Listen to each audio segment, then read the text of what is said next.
एक समय यह था कि नक्सलियों की बोलती थी तूती, आज लाल इलाके में शिक्षा की है बोलती।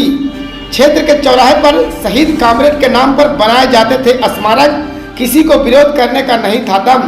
पुलिस भी जाने से कतराती थी, पर एक कहावत है कि अति का अंत होता है, और शायद यही वजह है कि नक्सली का तूती के जगह ने अब जगह जगह स्कूल और बच्चों की बोलती चलती है।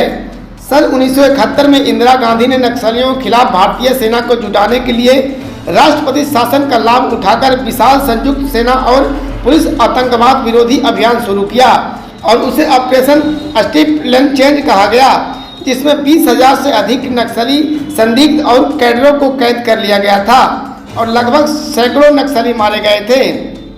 इस ऑपरेशन स्टीप लेंच में अर्धसैनिक बल और एक ब्रिगेड के पैरों कमांडो को लगाया गया था।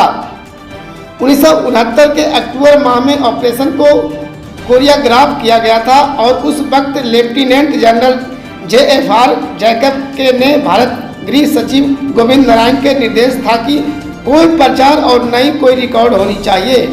नक्सलियों के लाल इलाके के रूप में इन जगह चर्चित थे बिहार के गया, जमुई और लखीसराय, छत्तीसगढ़ के बस्तर, बीजापुर, दंतेवाड़ा, कांकेर और कोडांव गांव, नारायणपुर, राजनांदगांव, सुकमा, झारखंड के बोकारो, चतरा, गढ़वा, गुमला, गिरिडीह, हजारीबाग, लातेहार, लोहरदगा, खूंटी, पलामू, रांची, सिमडेगा, पश्चिम सिंहभूम, जबकि आंध्र प्रदेश के विशाखापट्टनम, महाराष्ट्र के गढ़चिरौली, गोंदिया, तेलंगाना के भादवादारी, कोठागुडम के अलावे ऐसे कई जगह थे जो पूरी तरह प्रभावित था।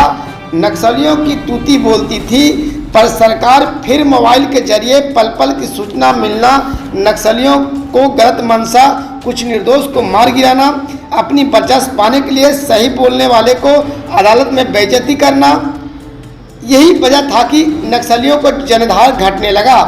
सबसे बड़ी मुद्दा तो यह था कि गरीब के बच्चे जहां पढ़ने जाते थे उसी भवन को डायनामाइट लगाकर उड़ा देना, जिसमें ग्रामीण अंदर अंदर नाराज होने लगे और मौका मिलते ही पुलिस को सूचना देने का सिलसिला जारी कर दिए थे।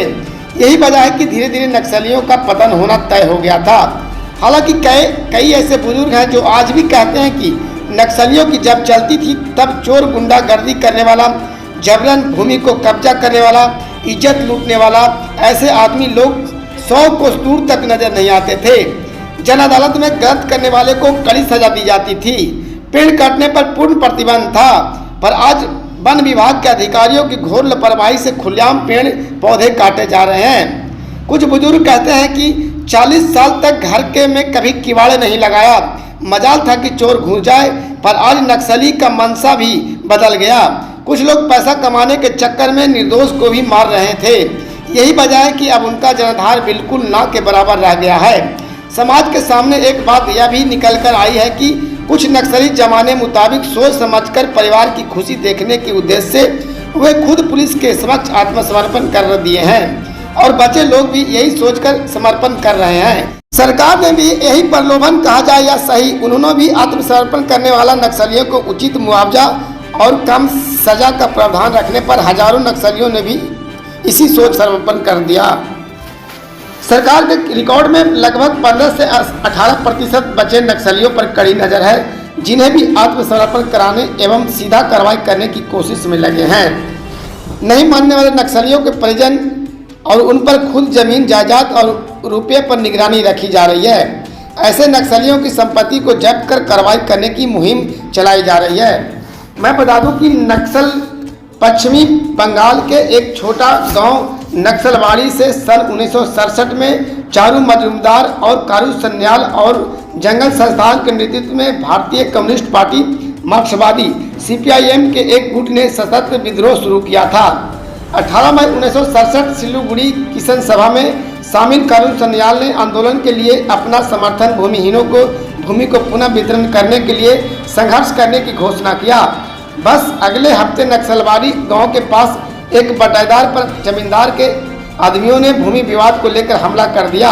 24 मई को जब एक पुलिस दल किसान नेताओं को गिरफ्तार करने पहुंचा तो आदिवासी समाज के एक दल ने हमला कर दिया, जिसमें पुलिस निरीक्षक तीरों की बौछार से मारा गया। फिर क्या था, संगठन में चारों मौजूदार का लेखन शुरू हो गया। लेखनी में इतना लिखा गया कि लोग मजबूर होकर एक सूत्र में बंधे जा रहे थे। मिशन था कि गलत मंशा वाले को उखाड़ फेंकने का। धीरे धीरे नक्सली का पांव फैलने लगा। कई नाम से टीम बनने लगे। एरिया बाई एरिया जिम्मेवार लोगों को हाथों सौंपने जाने लगा था। यही वजह था कि नक्सली चमके थे।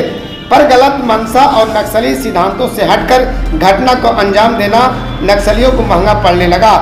आज जहां लाल इलाके में जहां के बच्चे पढ़ लिखकर अपनी गाथा लिखने में लगे हैं, शायद आपराधिक घटना और दंगा रुक जाए तो मेरा भारत एक बार फिर सोने की चिड़िया, फिर आज़ाद हिंदुस्तानी कहने से कोई नहीं रोक सकता। रिपोर्ट प्रधान संपादक सुबेदार कुमार यादव की।